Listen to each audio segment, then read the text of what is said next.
Welcome to the Naloxone Update 2018 for law enforcement. My name is Michael Daly.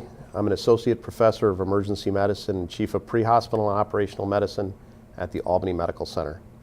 I have no conflicts of interest. First, some brief review. Opioids are drugs similar to morphine. These include heroin, OxyContin, oxycodone, hydrocodone, fentanyl, methadone, and others. These drugs do not include things like cocaine and amphetamines, which cause somebody to be amped up, or Valium and Xanax, which cause people to be slowed down.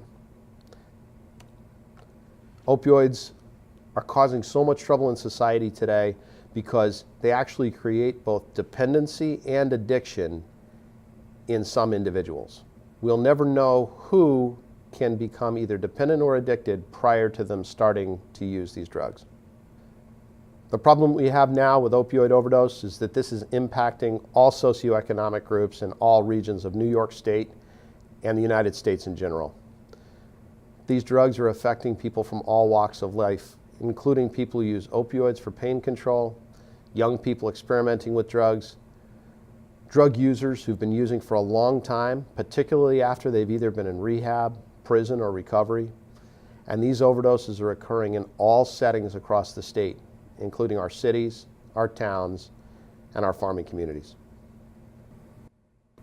Signs and symptoms of an opioid overdose include people who are unresponsive or minimally responsive, people who are not breathing at all, or what we call respiratory arrest, people who are breathing very slowly, so less than 10 times a minute, snoring with gurgling, and patients who are blue or ashen in color, what we refer to as cyanotic, or people with the condition cyanosis. Overdose itself occurs by slowing breathing, and breathing eventually stops. When the breathing stops, the lack of oxygen can cause brain damage. The heart will stop, and ultimately the person will die. Our goal is to reverse the overdose prior to brain damage. Naloxone, also known as Narcan, is an opioid antagonist which reverses opioid overdose. It can be administered many different ways, and what it does is block opioids from acting on the body. It only works for about 30 to 90 minutes, but what happens is it knocks the opioid out of the receptor that it's sitting in, causing somebody to not breathe. Naloxone causes a sudden withdrawal in someone who takes opioids on a regular basis. And this is a profoundly unpleasant experience. It won't get anybody high. It's not an addictive drug. If there's no opioid present, this drug administration will have no effect whatsoever. We've been using this routinely in EMS for over 40 years, and it's available for use by one person on another in most states. In New York State, we have a Good Samaritan law. It's important from my perspective to remember the intent of this law, which is to encourage those present at an overdose to do the right thing and call for help. I'm certainly not going to talk about the effects of this on policing, but this is just a reminder of the intent of the law, which is to protect an overdose victim and those who summon EMS. Also within the intent of the law are the limitations, that this does not offer protection for many offenses.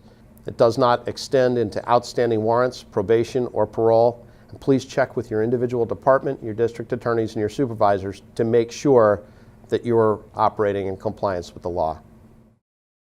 Public Health Law 3309, also known as Community Access Naloxone Law, protects non-medical people administering naloxone from liability.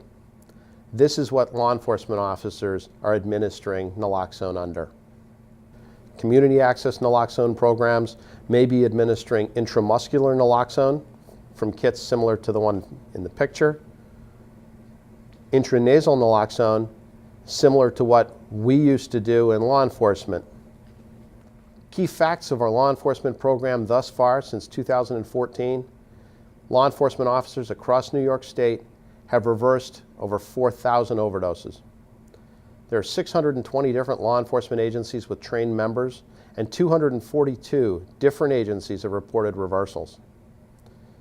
97% of cases of overdose reversal by law enforcement was first on the scene. But most importantly, 45% of the cases where law enforcement was first on the scene, they were there for greater than 5 minutes, before EMS arrived. This means that in these cases, particularly, the law enforcement intervention with naloxone likely saved a life. As review, when should you use naloxone? First, in a patient who you suspect of overdosing, someone who's not responsive to painful stimuli. Give them a good hard sternal rub. Check their breathing status. If they're breathing normally or fast, turn them on their side and await EMS. If they're breathing slowly, less than 10 times a minute, give them naloxone intranasally. If they're not breathing at all or they're gasping, give them naloxone and start CPR in compliance with your department's policies. As a reminder, because many departments may still have the old version of naloxone out there, review your kits to remember how to put together the naloxone. Across the law enforcement naloxone program, we are switching to a new formulation of naloxone. This has the name Narcan, which is officially purchased, and the strength is 4 milligrams in 0.1 mLs. This is a demonstration of the new Intranasal Naloxone, or Narcan product, that we'll be distributing to law enforcement agencies across New York State. It's important to remember that when you're taking care of an aided patient, take care of yourself as well, and wear gloves. When you're going to use this, you'll first open the package. When you open the package, discard the paper inside and remove the device. Don't prime the device. It has 1 squirt of naloxone in it. Take the device, place it into the aided person's nose, and push the button.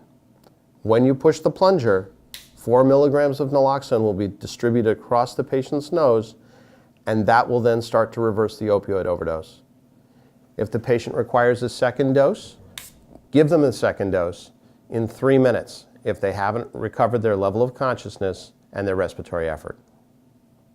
2 other things to review before the end of this training. First, fentanyl.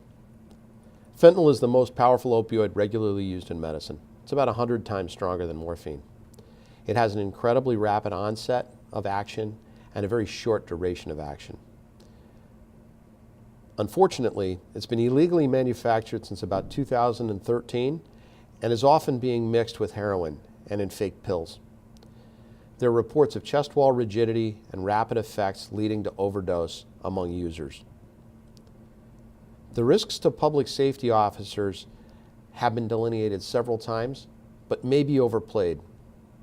Importantly, though, don't touch an unknown powder without wearing nitrile gloves, and don't enter locations where you can see aerosolized powder without specialized protective equipment. One other thing to tell everybody about is the NCAP program from the Department of Health. This supports co-pays for the purchase of naloxone in pharmacies, and it works with all insurance programs.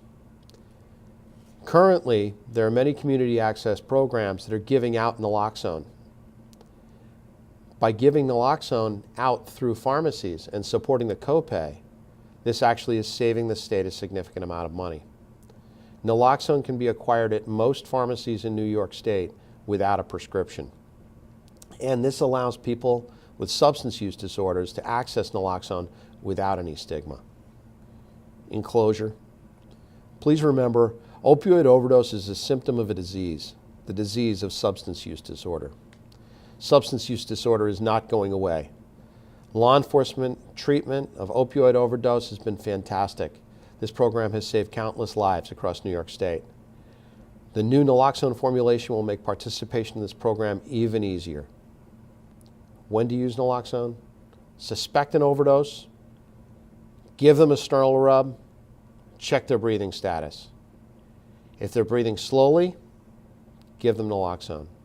If they're not breathing at all or gasping, give them naloxone and initiate CPR in compliance with your department's policies. And if the patient is still not breathing right in 3 to 5 minutes, give them another dose of naloxone. Thank you.